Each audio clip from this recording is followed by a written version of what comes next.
Você está à procura de emprego, já distribuiu vários currículos e até agora não conseguiu uma vaga? Pois é, muitas vezes não basta entregar o currículo e aguardar. São necessárias outras atitudes que a diretora dos grupos de estudos da Associação Brasileira de Recursos Humanos, Cristiane Steigleder, vai nos indicar. Seja bem-vinda, Cristiane. Obrigada, muito obrigada por me receber. Cristiane, quais as tuas dicas para quem está começando a procurar emprego? O ideal é se dirigir às empresas especializadas em recrutamento ou então ir direto aos sites das empresas nas quais o candidato tem interesse?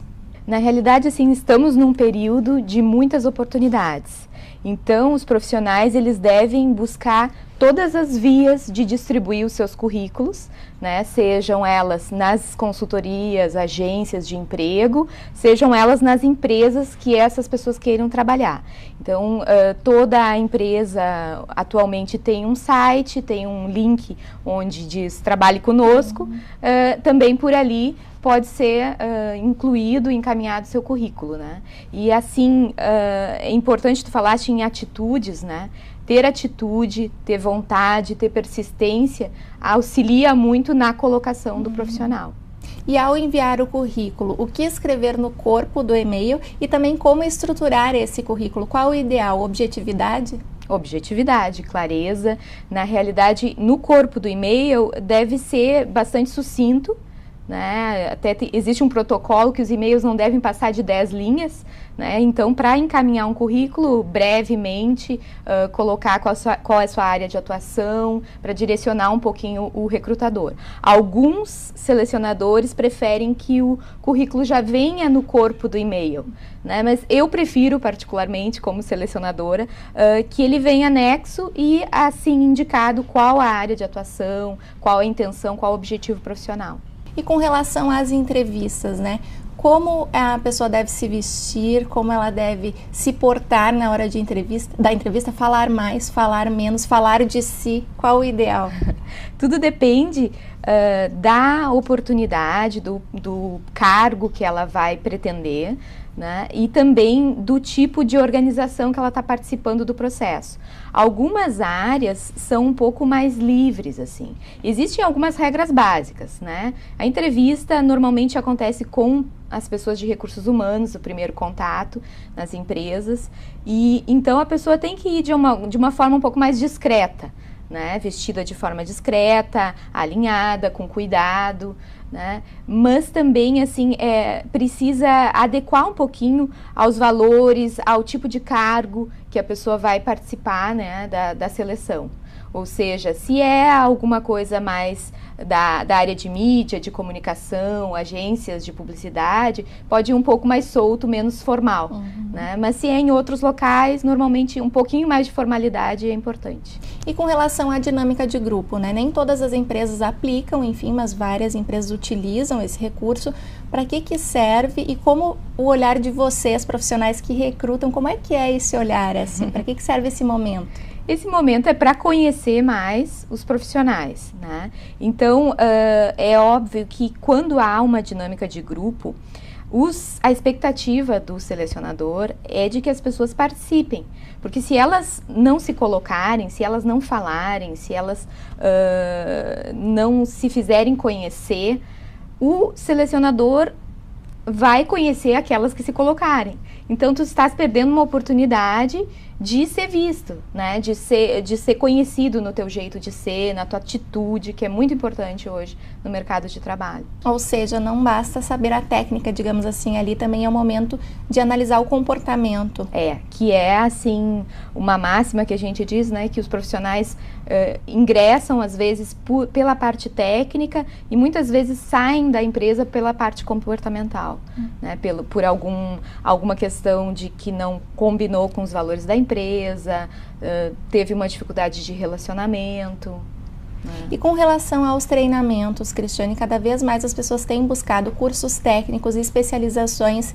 Isso não é mais apenas um adicional no currículo. As empresas estão buscando esse profissional que está sempre se atualizando e se qualificando? Sim, o que se chama de lifelong learning, né? Aprender sempre, né? Na vida. Então, as empresas buscam esse profissional que se autodesenvolve, né? E é importante a pessoa estar se atualizando, se capacitando sempre, para poder estar na prontidão de concorrer às oportunidades de trabalho. E as empresas, ao oferecerem vagas, também têm alguns critérios a seguir, por exemplo, na forma de divulgar essa vaga, na transparência da seleção. As pessoas que participam de uma seleção, mesmo não sendo recrutadas, elas têm o direito de saber como foram nessa seleção? Elas têm o direito de ter um retorno, né?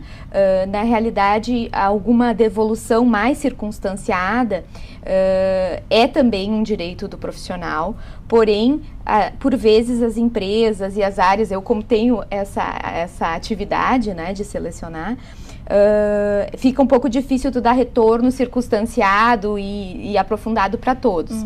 Mas, muitas vezes, o que acontece é que existem algumas opções que as empresas recebem, né, digamos 3, 4 candidatos bem alinhados com o perfil, e alguma questão, às vezes, de empatia, né, de algum detalhe, algum curso a mais, alguma atitude a mais, aproxima esse candidato da posição em aberto, né, e os demais não são selecionados, e nada desabona o perfil deles, né. Então, por vezes, acontece bastante isso. Então, não que ele não seja um candidato adequado, mas naquela ocasião um outro foi um pouquinho mais, né? Então, realmente as pessoas têm o direito de ter esse retorno. Esse retorno.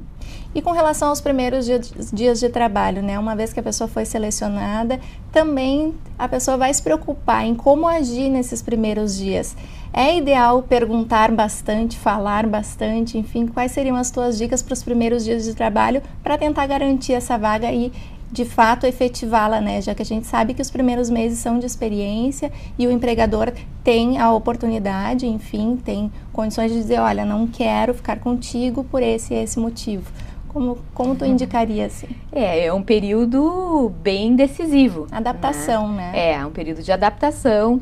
É importante o profissional observar também, perguntar na medida daquilo que ele realmente não consegue compreender, né? Mas perguntar muito também é um pouco desgastante para o gestor, para a empresa, né? Então, observar, respirar um pouquinho fundo, né? Não deixar a ansiedade tomar muito conta e realmente observar como as coisas funcionam, como é que é aquela empresa. Ele já vem num processo de seleção que ele está conhecendo também a empresa. O processo de seleção, ele é uma via de duas mãos, né? Tanto a empresa avaliou, mas ele também avaliou se combina com os valores dele, se é um estilo de empresa que ele gostaria de trabalhar, a atividade. Então, eu acredito que observar e, na medida do que ele não compreende mesmo, perguntar. Cristiane, antes de encerrar, eu gostaria que tu falasses um pouquinho para a gente do trabalho de vocês na ABRH, né, que é a Associação Brasileira de Recursos Humanos. Que serviços vocês oferecem? Na realidade, a missão da ABRH é disseminar o conhecimento na área de recursos humanos, né? Então, nesse sentido, são propiciados assim, muitos treinamentos, cursos abertos à comunidade, né, na área de treinamento, seleção, liderança, né, temos a escola de líderes. Então, nós temos vários desenvolvimentos e capacitações, né? Também temos focado nas empresas, podem ser construídos cursos em company, né? E temos também um benefício para os associados, que são os grupos de estudos da ABRH, que são 9 eixos temáticos, né, que envolvem desde recrutamento e seleção, treinamento e desenvolvimento, gestão em RH, sustentabilidade, muitos temas assim que envolvem a gestão das pessoas, né, que para as empresas e para os profissionais em geral sempre são bem interessantes. Na tua visão, como é que está hoje a situação do Brasil ou do Rio Grande do Sul? Não sei se tu tens alguns números com relação à demanda e oferta de trabalho. O mercado está em ebulição, assim, está muito aquecido, existem muitas oportunidades de trabalho e também estamos numa época de bônus demográfico, né, onde as pessoas estão em idade produtiva. Parece que ainda não está havendo um casamento perfeito, assim, né? As posições e as pessoas não estão encontrando essas vagas, né? Mas existem, então tudo depende da forma, do olhar das empresas, que está mudando um pouquinho, flexibilizando, assim, porque buscava-se muito específico, muito a questão técnica, e as empresas estão buscando avaliar os aspectos comportamentais, as características, as competências interpessoais, né? Que fazem muitas vezes com que a atitude supere alguma lacuna técnica. E os profissionais, como nós iniciamos, né? Com persistência, com coerência, com o seu objetivo profissional, também tem que tentar achar essa oportunidade, que elas estão aí. Né? A gente está numa época quase de pleno emprego. Cristiane, gostaria de deixar um contato para quem tem interesse em procurar os serviços da ABRH, já que a gente está tratando desse tema hoje? Com certeza, o site é www.abrhrs.com.br ou abrhrs.org.br. Muito obrigada pela tua participação aqui, Cristiane. Eu é que agradeço. Nós agradecemos também a sua companhia. O Jornal da Câmara fica por aqui e até o nosso próximo encontro.